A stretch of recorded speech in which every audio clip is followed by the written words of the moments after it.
We finally solved the Ricky Nelson mystery, and this is bad. Ricky Nelson was born Eric Hilliard Nelson on May 8, 1940, in Teaneck, New Jersey, the second son of Ozzie Nelson and Harriet Nelson, two performers who knew the rhythms of rehearsal halls, the glare of studio lamps, and the discipline it takes to keep a show on the rails.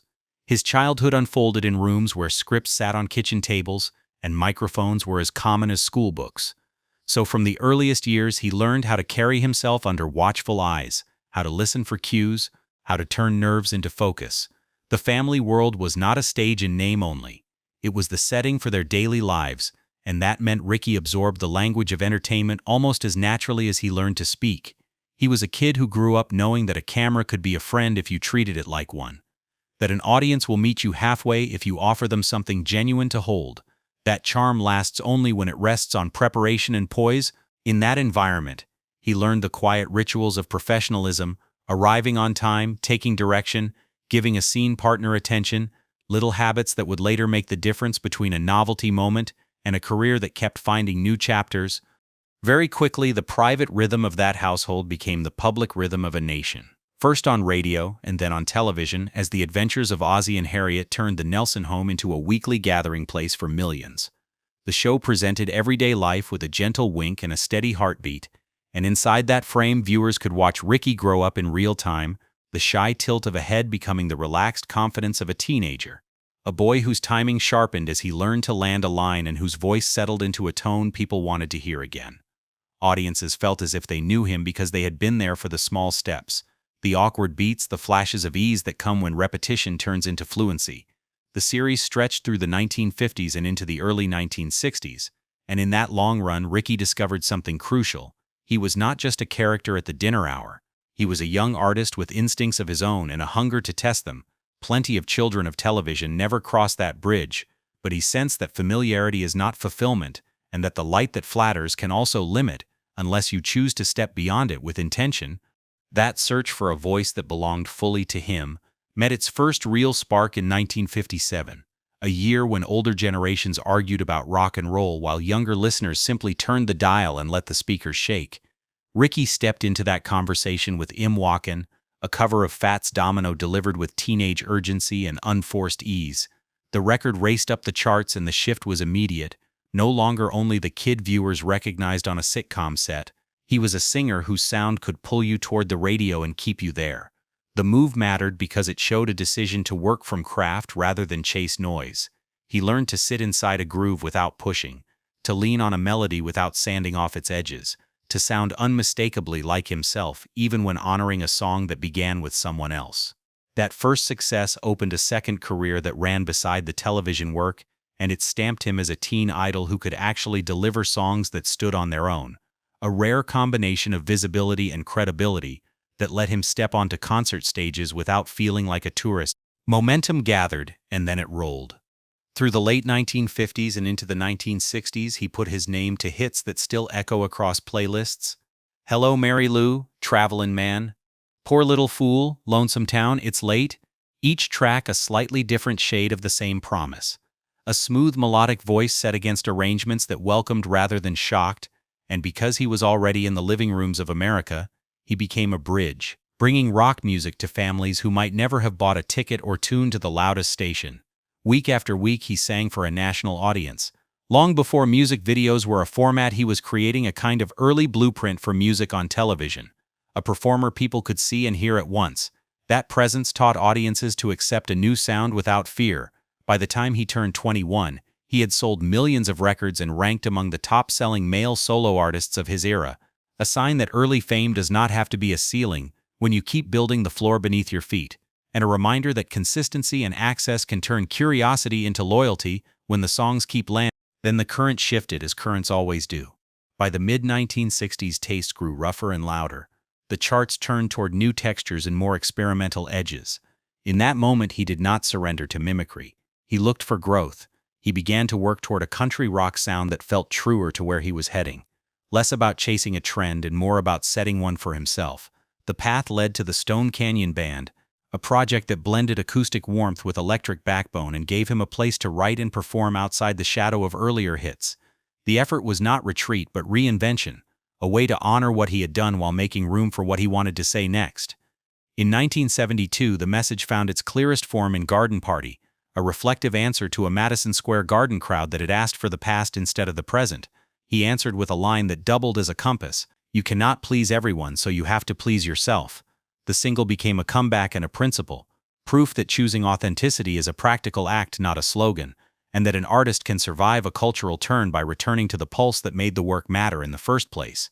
While music was the backbone of his public life, the screen kept calling, and he kept answering with roles that stretched him beyond the comfortable image of a teen idol. His first film steps came in 1952 with Here Come the Nelsons, a family comedy that introduced the household to moviegoers and let him get used to lenses larger than a home-set camera. A year later, he appeared in The Story of Three Loves, directed by Vincente Minnelli, taking on the task of portraying a younger version of Farley Granger's character, a small assignment on paper that nevertheless required him to find a thread of continuity and carry it with conviction. Those early appearances were less about star turns and more about learning the grammar of film, how to hit marks without looking like you are hunting for them, how to listen in a scene so that the camera believes you even when you do not speak, how to use stillness without going slack, lessons that would become useful when a much larger opportunity arrived and asked him to stand next to names already carved into the culture. That opportunity came in 1959 when Howard Hawks cast him in Rio Bravo, a classic Western where he stood alongside John Wayne and Dean Martin. The role asked for a young gunslinger with quiet resolve and a center of gravity that did not wobble under pressure. And Ricky delivered. His presence added a fresh current to a film built on veteran gravitas. And Hawks himself noted that the energy Ricky brought helped the movie at the box office. This was not a novelty cameo. It was a demonstration that he could carry his side of a story while sharing the frame with towering personalities. The following year, he shared the screen with Jack Lemmon in The Wackiest Ship in the Army, a comedic war picture that connected with audiences strongly enough to inspire a television series, even though he did not return for the small screen version. The sequence of roles made something clear. He could cross from the world that raised him to the world that would test him and come away stronger for it, building confidence that would let him keep saying yes without fear of being flattened by comparisons. He kept building quietly and steadily, returning to television in ways that showed range rather than repetition. He guest starred on General Electric Theater in an episode called The Wish Book, where the tone demanded sincerity without sentimentality. Then in 1965, he took the lead in Love and Kisses, a romantic comedy written and directed by Ozzie Nelson with Jack Kelly in the cast. The project felt like a family workshop turned into a feature, a chance to blend his acting instincts with the musical sensibility people already loved. Beyond that, he moved through series that defined the late 1960s and 1970s, playing Jesse James in Hondo with a cool restraint that fit the Outlaws legend, appearing in The Over the Hill Gang in 1969 alongside Walter Brennan and Pat O'Brien, where nostalgia and humor mixed in a gentle way, and then turning up in McCloud, The Streets of San Francisco, Owen Marshall Counselor at Law, Petrocelli, and A Twist in the Tale, each stop another brushstroke on a portrait of a performer determined to be more than the sum of his first introduction. One of the more delightful crossovers came on the Hardy Boys' Nancy Drew Mysteries, where he played Tony Eagle and performed several of his well-known songs. The episode let both halves of his career speak to each other and reminded viewers why his voice had mattered in the first place. Later, he visited The Love Boat, the era's floating stage for personalities who could bring lightness and charm to an hour of television. Those appearances were not about chasing a headline, they were about remaining present in a medium that had helped shape him, staying connected to audiences who valued the mixture of calm and charisma he brought. It takes a particular kind of confidence to appear as yourself and still feel new, and he managed that balance by leaning into the qualities that had always served him: clarity of intention, care for the audience, and a willingness to share space rather than dominate it. As the timeline moved into the 1980s, the work kept coming, not in the same fevered pitch as the early hits, but with the durability of someone who had learned to say yes to opportunities that fit. He took supporting parts in TV movies like 3 on a Date, light-hearted pieces that rely on chemistry and timing to land cleanly. And in 1983, he joined High School USA, a teen ensemble project that showed his face still belonged in the pop culture conversation. None of these roles tried to overwrite what came before. Instead, they underlined a simple truth: charisma travels across decades when it is grounded in ease and attention. The camera recognizes a performer who listens, who gives a scene partner room, who understands that warmth is a stronger glue than insistence, so even as the industry evolved, he remained a familiar and welcome presence. Proof that careers can move from center stage to a steady supporting light without losing meaning. Away from the set and the studio, his personal life drew attention as naturally as a spotlight follows a performer. During his teenage years, he dated as many young men do, testing boundaries between privacy and fame. Yet in that landscape, Harriet Nelson remained a steady influence, not only as his mother, but as his co-star, someone who understood the power of an image and the cost of allowing that image to drift. She believed in decorum and in the value of choosing companions who would not pull focus from a career still being built. In her view, discipline now could mean freedom later. And while Ricky respected that guidance, he also felt the human pull toward making his own choices. That tension between independence and expectation became a quiet undercurrent in his early adulthood, shaping the way he navigated relationships while the public watched. It is hard enough to grow up without an audience. With one, it becomes a study in patience and diplomacy, learning when to push and when to absorb the advice of people who have already learned their lessons the hard way. Eventually, a relationship arrived that seemed to satisfy family wisdom and personal feeling.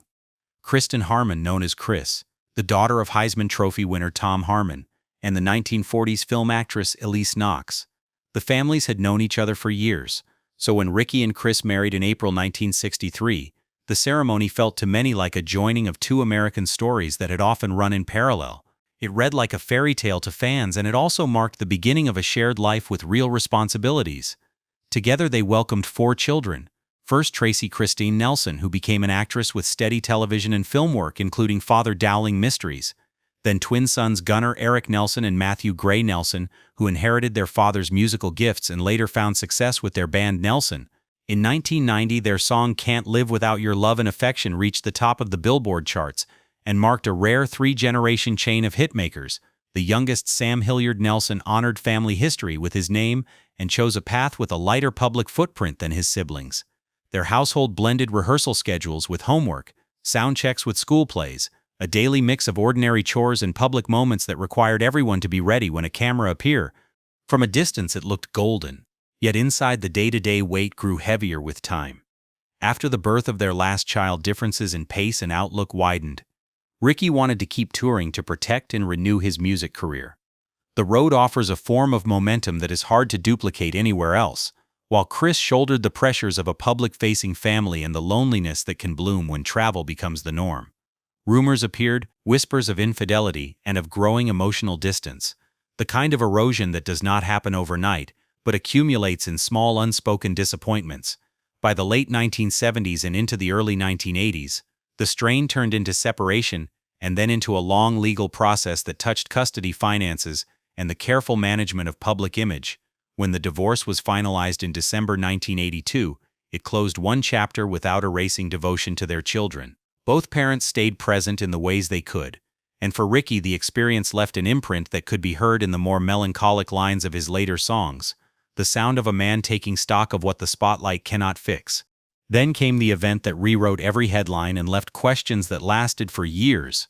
On December 34, 1985, Ricky Nelson boarded a small DC-3 with his band and his fiancée Helen Blair, bound for a New Year's Eve concert in Dallas, Texas. Somewhere in the flight, a fire broke out, and the aircraft went down near DeKalb, Texas. The 2 pilots survived, and everyone in the cabin was lost. Grief moved quickly across news wires and living rooms, and almost as quickly theories began to compete for attention. Early reports pointed to mechanical failure, maybe a heater that had turned dangerous, maybe an electrical short no one had seen coming, but in the absence of certainty, speculation expands, and it did. Some voices blamed drugs, others spoke of sabotage, still others wondered about maintenance. Fans waited for clarity that did not come. The story hardened into a set of possibilities rather than an answer. And families are not built to live in maybes, they are built to seek the truth that lets mourning find its shape. The National Transportation Safety Board investigated and concluded that the fire originated in the cabin and likely involved a malfunctioning heater. Yet the exact ignition source could not be identified. The official language left enough space for rumor to creep back in. Tabloids leaned into the darkest narrative, spreading talk of freebasing cocaine and of items allegedly found at the scene, but toxicology reports found no drugs or alcohol in Ricky's system, and no concrete evidence ever connected the fire to drug use. the noise of accusation outlasted the proof, leaving the family to carry not just loss but the weight of a story that did not match the facts. Fans were left balancing compassion with confusion, wanting to defend an artist they admired while also wanting answers clear enough to close the door on the ugliest versions of what might have happened. That gap between rumor and record can last a very long time, unless someone keeps doing the slow work of verification. What brought the outline into focus was not one dramatic revelation, but the persistence of people who refused to stop asking careful questions. Aviation historians pulled technical records that had been overlooked, forensic analysts revisited data with fresh eyes, journalists returned to sources and pressed for detail. The surviving pilots were interviewed again. Mechanics who had worked on the airframe described what they knew in practical terms. From these pieces, a clearer and more troubling picture emerged. The plane was a World War II-era Douglas DC-3 that demanded meticulous maintenance, and in this case the standard had not been met. The heater system had a record of problems, issues noted before and even complained about by those who had flown on the aircraft. Fixes had been made but not in ways that satisfied aviation safety norms. The result was a heater effectively jury-rigged into risk, a device positioned just beneath the cabin floorboards and too close to materials that could catch. When it failed at altitude, the fire spread with a speed that overwhelmed the people in back before they could respond effectively. A chain of preventable hazards joined together in the worst possible way. Inside that cabin, smoke and toxic fumes moved faster than anyone could have imagined. There was no onboard fire extinguisher positioned to make a difference. No fire retardant insulation to buy the precious seconds that separate disaster from escape. In those conditions, the passengers likely succumbed to smoke inhalation before the pilots brought the aircraft down. The cockpit crew managed to escape through the windows, a desperate act that saved their lives. But those in the cabin had no similar avenue. The physical layout and the speed of the fire combined to create a trap. It is a picture that is hard to hold and harder still to accept, because it makes plain that the difference between life and death rested not on fate, but on choices made long before the wheels left the runway. Choices about repair standards, about whether to ground an aircraft until a known problem is solved, about the responsibility that comes with carrying people who trust you to get them where they are going. The most chilling element in the final accounting is simple and devastating. This was preventable. Not in the sense of a perfect world where nothing fails, but in the concrete sense that people responsible for the aircraft knew the heater was a problem and allowed the plane to fly anyway. In hindsight, the chain looks obvious, but hindsight is not the point. Responsibility is. A series of decisions turned a routine trip to a New Year's Eve concert into a catastrophe. That answer solves the mystery without soothing the heart. It tells us that Ricky Nelson, a performer who moved from child star to respected musician, who carried himself with integrity and learned to evolve when the culture shifted, was not lost to fate or personal failure.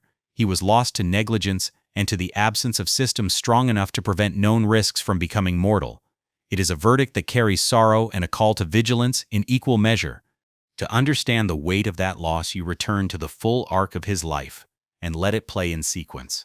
The boy in Teaneck learning to be comfortable in front of a microphone, the teenager turning weekly television exposure into a passport for rock and roll, the young man stepping onto a stage with Walken and finding the exact balance between innocence and confidence, the artist stacking hits and then choosing to grow when the market demanded imitation, the writer of Garden Party drawing a line that said authenticity matters more than applause, the actor standing his ground in Rio Bravo with John Wayne and Dean Martin and proving that presence is a craft, the husband and father whose children would carry forward the family's creative spark.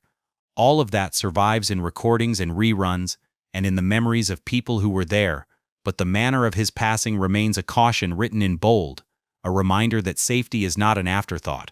It is the first job of anyone who puts others in the air or on a stage or behind the wheel, and that when that job is taken lightly, the cost lands on families who never agreed to pay it. Ricky Nelson's legacy holds. The songs still carry melody and grace.